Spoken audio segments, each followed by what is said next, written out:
Okay, Assalamualaikum warahmatullahi wabarakatuh. Um, jadi mula-mula sekali kita nak bincang tentang soalan latihan yang setelah saya beri sebelum ini, okay, mengenai co-insurance dan deductible ya. Okay. Jadi berdasarkan um, Google Form ya, yang telah buat ni quiz, okay, bentuk quiz. Okay, saya main letak dalam nama ya.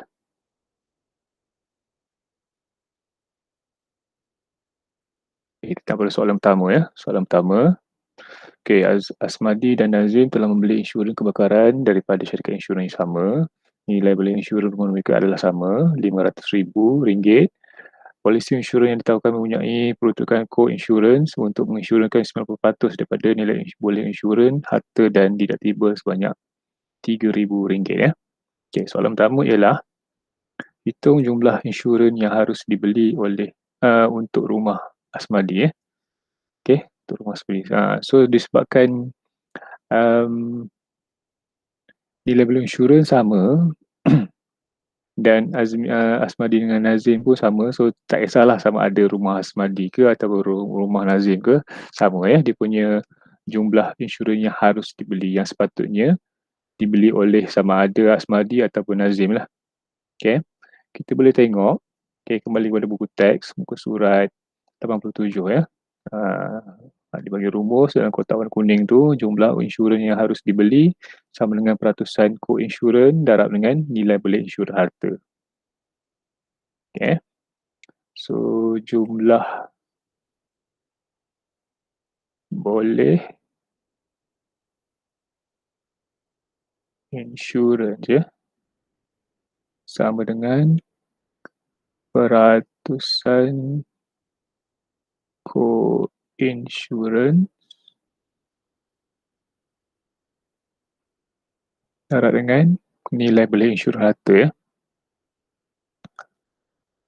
Nilai boleh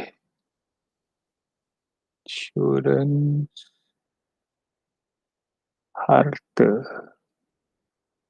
Okay, so kita tahu peratusan co-insurans tadi dalam soalan ialah 90%, dan nilai boleh insurans rumah mereka tu ataupun rumah Asmadi spesifiknya ialah RM500,000 ya. So 90% darab dengan 500,000 ya. Okay. So akan dapat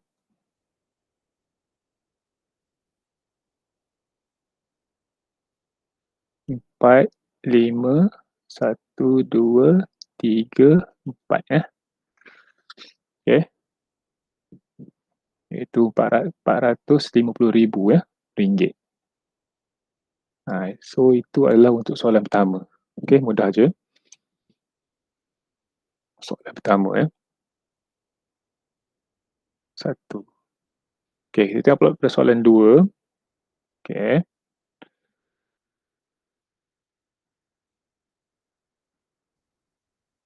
Soalan kedua. Kedua-dua buah rumah Asmadi dan Nazim telah mengalami kebakaran. Jadi di bawah menunjukkan nama insurans yang dibeli dan kerugian yang dialami oleh kedua rumah tersebut. Itu bayaran papasan yang diterima oleh Asmadi dan Nazim. Okay, tengok sekarang ni. Rombongan polisi ialah Asmadi dengan Nazim. Okay, harga yang boleh insurans rumah ini sama je. Okay.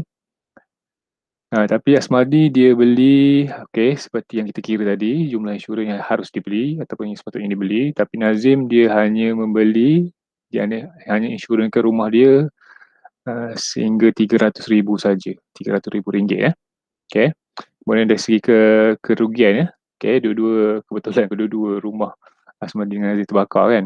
Tapi kita tengok sekarang ni Asmadi mengalami kerugian yang lebih besar lah, iaitu RM200,000.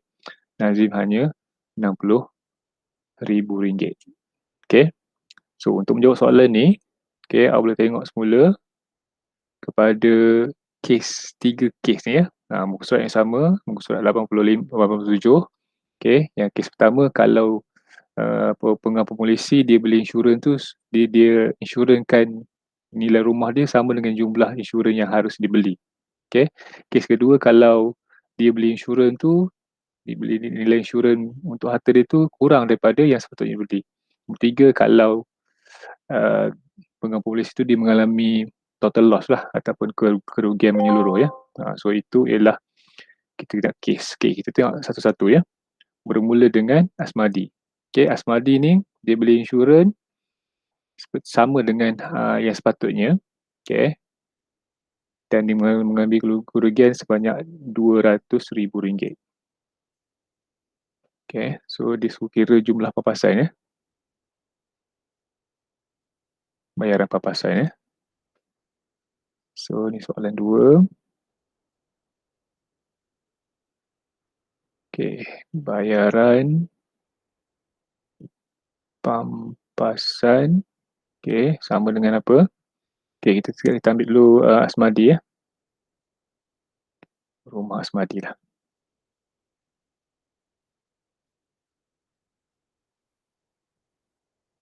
Okay, so disebabkan Asmadi ni dia membeli insurans sama seperti jumlah insurans yang harus dibeli, kita guna kes yang pertama lah.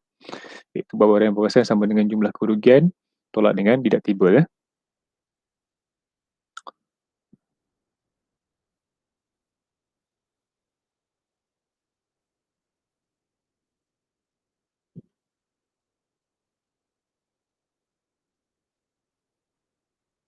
Okay, so kita tengok semula data daripada soalan. Okay, kita tengok sekarang ni. Asmadi mengalami kerugian RM200,000 dan kita tengok semula soalan kita tadi daripada atas, nilai deductible ialah sebanyak RM3,000 ya. So kita hanya ambil RM200,000 jumlah kerugian Asmadi tolak dengan RM3,000 lah. Okay, so ini akan dapat RM197,000 ya, ringgit. Okay, so Asmadi akan mendapat jumlah bayaran papasan sebanyak RM197,000. Okay, mudah tu je. Okay, kita tengok pula untuk rumah Nazim ya.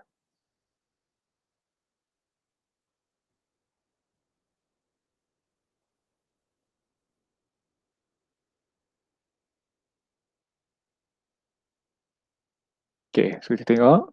So Nazim ni, dia beli insurans kurang daripada nilai yang insurans yang harus dibeli ya. So tadi kita dah kira jumlah insurans yang harus dibeli oleh kedua-dua buah rumah untuk Asmadi dengan Nazim sebanyak berapa tadi? RM450,000 ya. So Nazim beli RM300,000 je. So kurang lah. So kita kena merujuk kepada kes yang kedua ni lah. Okay, kes kedua ni jumlah nilai insurans lebih sedikit kurang daripada jumlah insurans yang harus dibeli. So ini rumus dia. Okay, so awak harus membezakan lah di antara kes-kes lah. So bayaran perluasan sama dengan jumlah insurans yang telah dibeli, jumlah insurans yang harus dibeli darab dengan jumlah kerugian darab dengan deductible lah.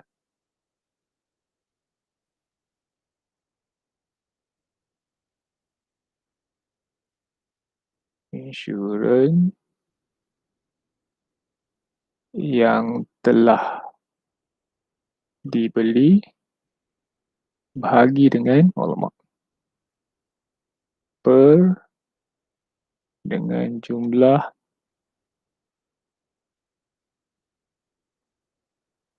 insurans yang sepatutnya, yang harus lah ya, kita guna kata harus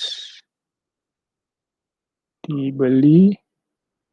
Okay, darab dengan jumlah kerugian tolak dengan deductible ya. Okay, dah cuba ruang dah. Saya kecilkan sikit ya.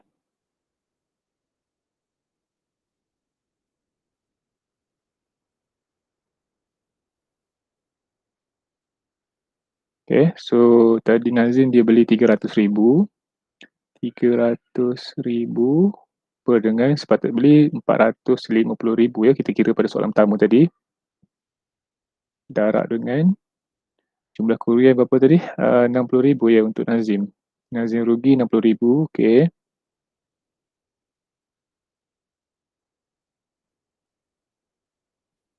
Tolak dengan deductible RM3,000 ya. Okey, so berapa tu? Kira kita guna kalkulator lah.